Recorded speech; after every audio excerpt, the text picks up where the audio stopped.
дуруд бинандагони гиромӣ, нашри навбатии барномаи дар мавзӯи рӯзро аз телевизиони Тоҷикистон манзури шумо мегардонем.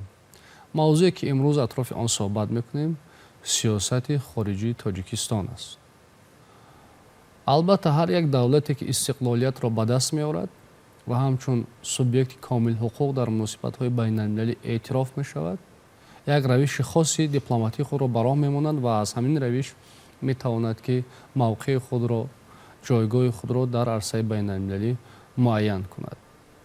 Тоҷикистон дар симои асосгузори сулҳу ваҳдати миллӣ пешвои миллат президенти ҷумҳурии Тоҷикистон муҳтарам Эмомалӣ Раҳмон аз рӯзҳои нахустини ба даст овардани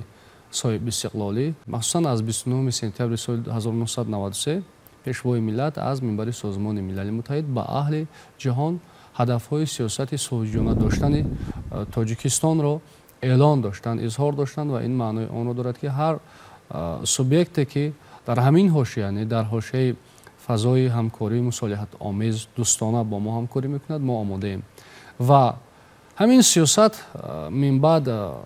дар қадамҳои баъдӣ замина фароҳам овард ки ҳукумати ҷумҳурии Тоҷикистон сиёсати дарҳои кушодаро эълон намояд. ҳоло дар ин хусус дар меҳмонии мо ҳастанд, бо мо суҳбат мекунанд Ардамер Ашуров, номзади илмҳои таърих, ва Раҳимзода Азимҷон, номзади илмҳои таърих, ходимони пешбари Институти омӯзиши масъалаҳои давлатҳои Осиё ва Аврупои Академияи Миллии Илмҳои Тоҷикистон. Хуш омадед. Фароғтар назар андозем, ба роҳ мондани сиёсати дарҳои кушода маҳз дар вазъиятҳои зарурат ё муҳимияти худро таҷассум мекунад ё ошкор мешавад, ифшо мешавад муҳимияти сиёсати дарҳои кушода ки давлат ё ин ки субъекти муносибатҳои байналхалқӣ мехоҳад ба зарурати вазъият ё ин ки дар гардишҳои муайян равишҳоро тарзе ба роҳ монад ки он ҳамеша пуштибони манфиатҳои миллат бошад дар арсаи байналмилалӣ. Аз ин дидгоҳ дар ҷаҳоне ки ҷаҳони пуртазод аст, ҳадафҳои пуштипардагӣ дар марказ ё меҳвари бозиҳои сиёсӣ қарор мегиранд. Ҳамин ба роҳ мондани сиёсати дарҳои кушода чӣ муҳимият дорад, чӣ аҳамият дорад? ё ин ки то куҷо судманд аст барои як давлат? хуб, пеш аз ҳама сиёсати хориҷӣ сиёсате ҳаст ки баҳри таъмини манфиатҳои миллӣ ва ҳифзи ҳуқуқи шаҳрвандони кишвар дар хориҷи кишвар, ғайр аз ин ва муаррифии давлат, муаррифии симои давлат, симои кишвар дар хориҷи мамлакат, дар хориҷи кишвар аст ва ин аст умуман як сиёсати хориҷии кишвар. Ва ҳанӯз сиёсати хориҷии ҷумҳурии Тоҷикистон бо ибтикор ва саъю талошҳои пешвои миллат президенти ҷумҳурии Тоҷикистон муҳтарам Эмомалӣ Раҳмон тарҳрезӣ гардид ва воқеан меҳвари ин сиёсат сиёсати сулҳҷӯёна аст, сиёсати дарҳои кушода аст. Ва ҳанӯз 31 декабри соли 2002 сиёсати ҷумҳурии Тоҷикистон сиёсати дарҳои кушода эълон гардид ва омилҳои асосии эълон гардидани сиёсати дарҳои кушода пеш аз ҳама ҳамон равиши ҳамкориҳои гуногун ҷабҳа ва дуҷониба ва бисёрҷонибаи ҷумҳурии Тоҷикистон бо ҷомеаи ҷаҳонӣ дар назар дошта шудааст. омили асосӣ пеш аз ҳама ҳамин дар як минтақаи муҳими геополитикӣ, геосиёсӣ ва геостратегӣ ҷой гирифтани ҷумҳурии Тоҷикистон ва ҳамкориҳои дӯстона дар рӯҳияи ҳамҷаворӣ, ба роҳ мондани ҳамкориҳо бо кишварҳои ҳамсоя ва ин омилҳое ҳастанд ки аз пешгирифтани сиёсати дарҳои кушода дарак медиҳанд. ғайр аз ин бояд гуфт ки дар самти татбиқи сиёсати хориҷии ҷумҳурии Тоҷикистон ҳанӯз сарвари давлат муҳтарам Эмомалӣ Раҳмон дар иҷлосияи 18 шӯраи олии ҷумҳурии Тоҷикистон ки 28 декабри соли 1993 баргузор гардид таъкид намуданд ки вобаста ба мавқеи ҷуғрофӣ ва ҳамун манофеи иқтисодӣ сиёсати хориҷии ҷумҳурии Тоҷикистон ба 5 ҳавзаи сиёсӣ шомил аст, яъне дохил мешавад ва ҳавзаи якум ин иттиҳоди давлатҳои мустақилро фаро мегирад, ҳавзаи дуюм Осиёи марказӣ аст ва ҳавзаи сеюм ин давлатҳои форсизабон аст ва ҳавзаи чорум бошад кишварҳои мусулмоннишини шарқ ва پنجم انهمی جامعه بین المللی است، جامعه جهانی است و ما از روی همین 5 حوزه که در اساسی همون پرینسیپی احترامی ارزش‌های فرهنگی، ارزش‌های معنوی، احترامی پرینسیپ‌های حقوق بین المللی در اساس همکاری‌های متقابلا سودمند با همین کشورها، با این منطقه ها، با این کشورها همکاری‌های با همین حوزه‌ها در مجموع ولی مناسبت‌هامون رو براه میمونیم. تهیه و عملی گشتن سیاست درهای گشوده زیر رهبری اساسگذار صلح و وحدت ملی پیشوای ملت پرزیدنت جمهوری تاجیکستان محترم امانی رحمان که امکانیت همکاری‌های سودمند و همگرایانه با سازمان‌های بین المللی و کشورهای گوناگون را تقاضا می‌نماید براه مانده شده است و گفتم به مورد است که جمهوری تاجیکستان توانست با سیاست‌های درهای گشوده در عرصه بین المللی همچون کشوری خواهان صلح و دوستی معرفی گردد، با تشبس‌های پیوسته و به واسطه اساسگذار صلح و وحدت ملی پیشوای ملت پرزیدنت جمهوری تاجیکستان محترم امانی رحمان این سیاست در عرصه بین المللی تحکیم و تقویت یافته است. زیرا امروز جمهوری تاجیکستان که در حل مسائل منطقه و بین المللی جهانی سهمگذار است. اساسگذار صلح و وحدت ملی پیشوای ملت پرزیدنت جمهوری تاجیکستان ابراز نموده بودند که هدف‌های اساسی سیاست خارجی جمهوری تاجیکستان در دورنمای درازمدت با مقصد حفظ منفعت‌های عالی کشور باید از فراهم آوردن شرایط مساعد بیرونی برای رشد استوار گوناگون عرصه مملکت، انکشاف منبع تاجیکستان به حیث دولت صاحب استقلال و صاحب اختیار، دریافت رضایت و منفعت‌های متقابله با کشورهای خارجی و سازمان‌های بین المللی در جریان حل وظیفه‌های عبارت باشند که آنها را افضلیت‌های سیاست خارجی دولتمان معین می‌کنند. رشد مناسبت‌های بین المللی جمهوری تاجیکستان به واسطه به سیاست درهای گشوده وابستگی دارد، زیرا دورنمای سیاست خارجی جمهوری تاجیکستان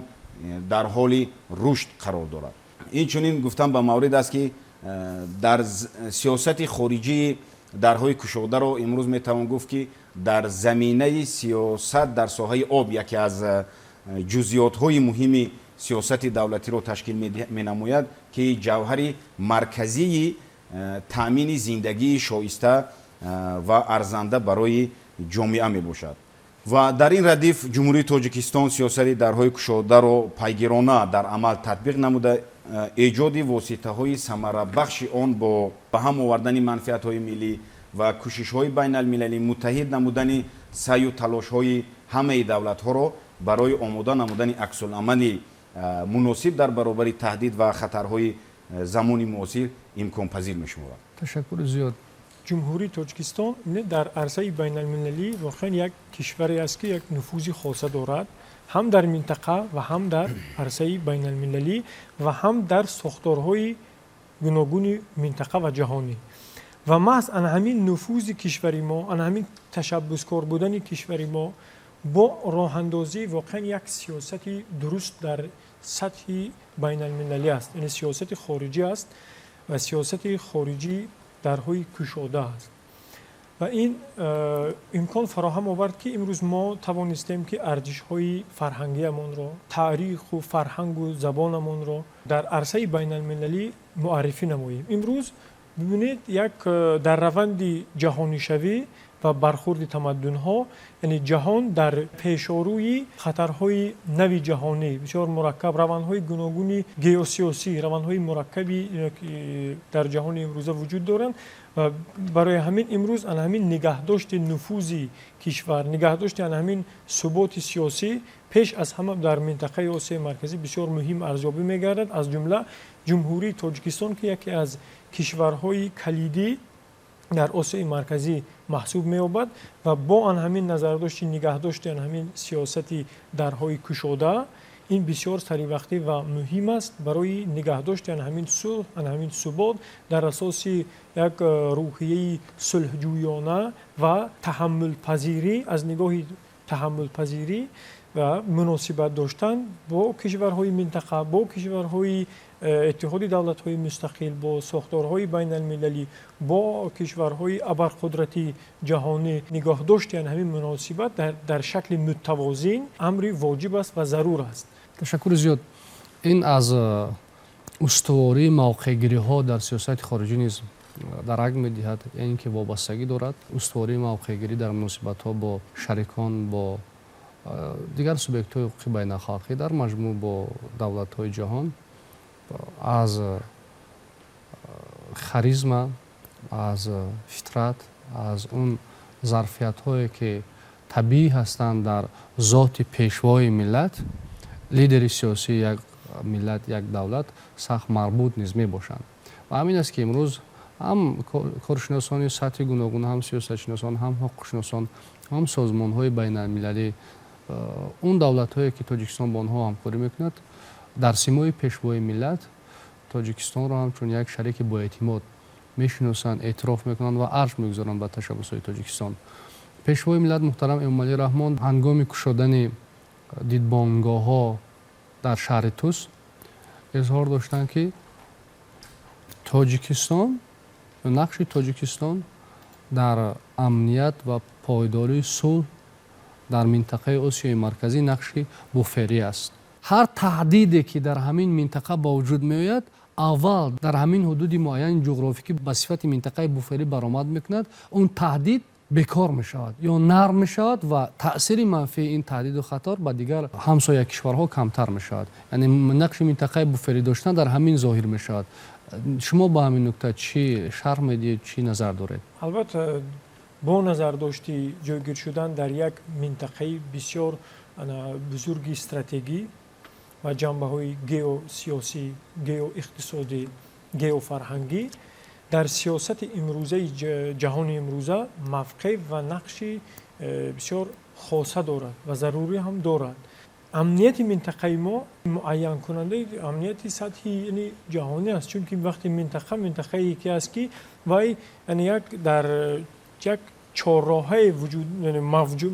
қарор дорад, ки қарор гирифтааст, ки аз нигоҳи геосиёсӣ мавқеъи ҷуғрофияш дар як чорроҳае ҳаст, ки вай чандин нуқтаҳои асосии ҷаҳонро ба ҳам мепайвандад. барои ҳамин субот дар минтақа ниҳоят муҳим арҷобӣ мегардад ва ҷумҳурии Тоҷикистон як кишваре ҳаст, ки ҳамгироии минтақа, сулҳ, таъмини субот, амният дар минтақа аз мавқеи ҷуғрофии кишвари мо низ зиёд вобаста аст. ва бибинед ҷумҳурии Тоҷикистон имрӯз дар сатҳи ҷаҳонӣ масоили обу энергетика як ба масъалаҳои бисёр зарурӣ барои рушди босуботи кишварҳо ва ҳатто бар оянда низ маҳсуб меёбанд ва шинохта шуданд. ва имрӯз ҳамин ҷумҳурии Тоҷикистон, ки аз ҳамин захираҳои зиёди обӣ дар ҷумҳурии мо мавҷуд ҳастанд, бо анамин як метавонанд ки як мавқеи устуворро дар ҷомеаи ҷаҳонӣ касб намояд ва имрӯз низ бо пешгирифтани ташаббусҳои сатҳи ҷаҳонӣ вобаста ба об мо тавонистем ки имрӯз ҷомеаи ҷаҳонро бо ҳамин таъмини амният, таъмини сулҳ, як ҳамгироии саросарӣ даъват намоем. ва имрӯз Тоҷикистон дар ҳалли масоили байналмилалӣ, ҳалли масоили минтақа ва байналмилалӣ ҳамчун як кишвари пешсаф ва пешоҳанг шинохта шудааст ва ҷомеаи ҷаҳонӣ низ кишвари моро ҳамчун як кишвари ташаббускор эътироф намудааст. ва ман фикр мекунем ки ҳамин нигоҳ доштани ҳамин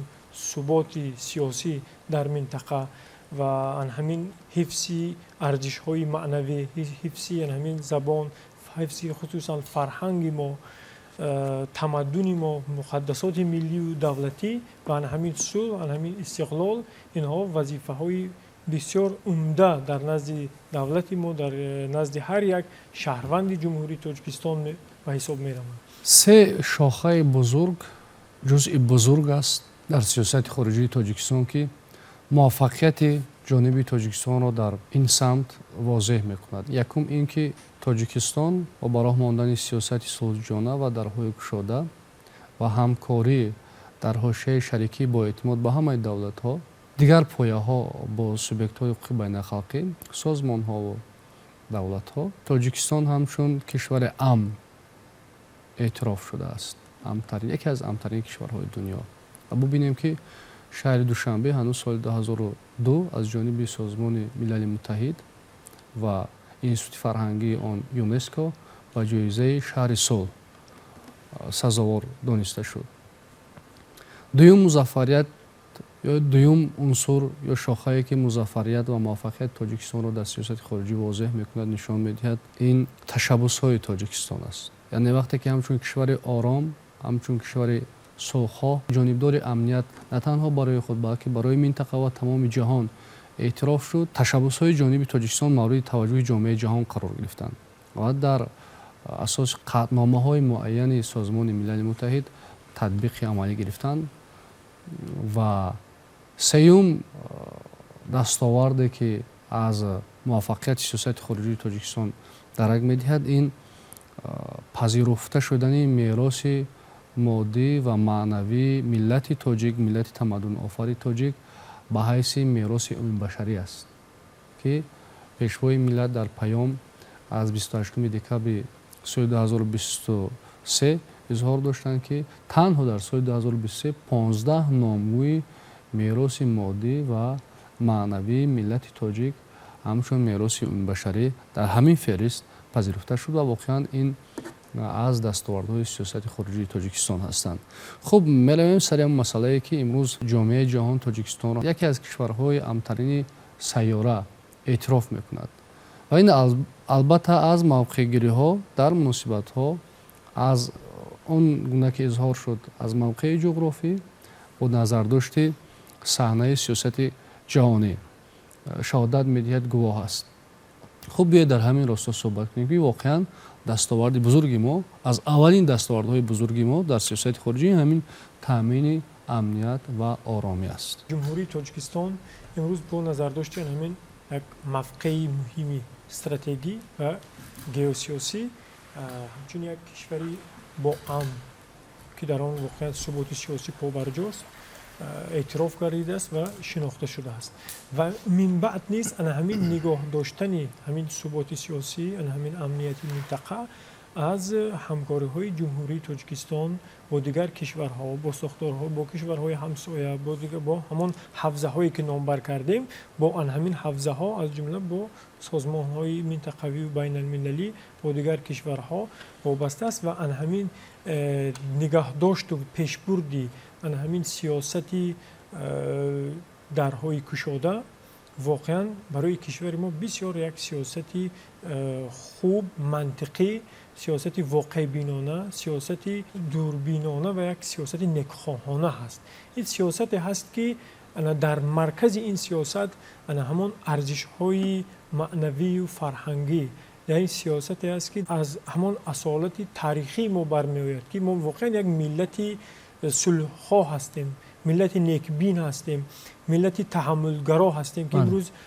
пешвои муаззами миллат муҳтарам Имомалӣ Раҳмон дар арсаи ҷаҳонӣ ва ҷаҳониён воқеан Тоҷикистонро ҳамчун як кишвари таҳаммулгаро, таҳаммулпазир, як кишваре ки имрӯз ҷонибдори сулҳ аст, ҷонибдори субот аст, ҷонибдори таъмини зиндагии осоишта дар сатҳи байналмилалӣ аст. На танҳо минтақа, балки дар сатҳи байналмилалӣ аст. ва ин низ далолат ба бештар мавқеъ пайдо кардани ҷумҳурии Тоҷикистон аст ва бештар нуфуз ёфтани кишвари мо дар арсаи байналмилалӣ аст. бибинед имрӯз бо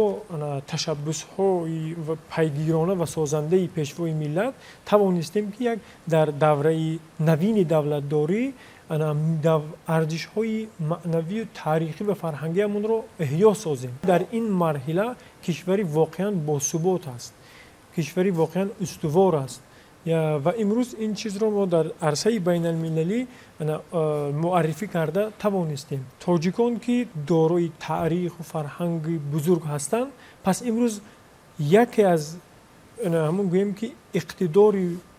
нерӯи бузурги мо ана ҳамин нерӯи фарҳангии мо аст. имрӯз ки дар сиёсати давлатҳои ҷаҳон дар аксар кишварҳо имрӯз сиёсати нерӯи навро пеш гирифтаанд ва ин дар маркази ин сиёсат дар мадди аввал фарҳанг аст, баъд забон аст, баъд санъат аст ва дигар унсурҳои анами забониву фарҳангӣ ҳастанд, ки ва имрӯз ҷумҳури мо дорои як фарҳанги пурғановат ҳастем و ما ان همین ارزش هامون رو میتوانیم به توسط ان همین سیاست نیست، سیاست نیروی نرم در عرصه بین المللی باز تقویت بخشیم. و امروز ما توانستیم که ببینید چقدر مثلا جشنواره های دولتی همون رو، ملی همون رو در عرصه بین المللی معرفی نماییم. و امروز جامعه جهانی نیز، سازمان با نفوذ جهانی، سازمان ملل متحد نیز بسیار نیکبینانه این چیز رو قبول کرد. یعنی جشنواره های ما رو نیز در عرصه بین المللی پذیرفت و این نیز همون استواری پایه های دولتداری، استواری در سطح بین المللی هست. همان گونه که یکی از پدیده های جهانی شوی از بین بردن سرحد است، همین سیاست درهای گشوده نیز سرحد را نمیشناسد. موقع جغرافی و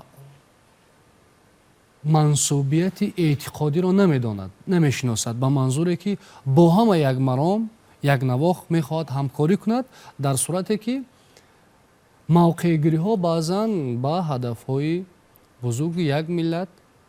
مقابل نباشند، سازگار باشند. تاجیکستان در سیمای پیشوای ملت همین گونه سیاست دارد، یعنی که همون گونه که از معیارهای معینی که انستیتوسیون یعنی از ماده 11 که انستیتوسیون جمهوری تاجیکستان برمیآید، با در نظر داشتن حفظ منفعت‌های دولت و ملت با دولت‌ها، سازمان‌های بین‌الخلقی همکاری می‌کند و در صورت ضرورت می‌تواند که خودداری کند از همکاری با دولت‌ها و سازمان‌های معین. و اطمینان است که جوانان ما که در همین بسیار وضعیت مرکب جهانی شوی قرار دارند، یعنی تحت تاثیر جنگ‌های اطلاعاتی قرار می‌گیرند که در محور آن این به دست آوردن البته هدف‌های ایدئولوژی است، طبق نقشه‌های بسیار هنگفتی چند صد سالها طرحریزی شده قرار میگیرد. جوانان ما همیشه به تعبیر پیشوای ملت زیرکی سیاسی را از دست ندهند،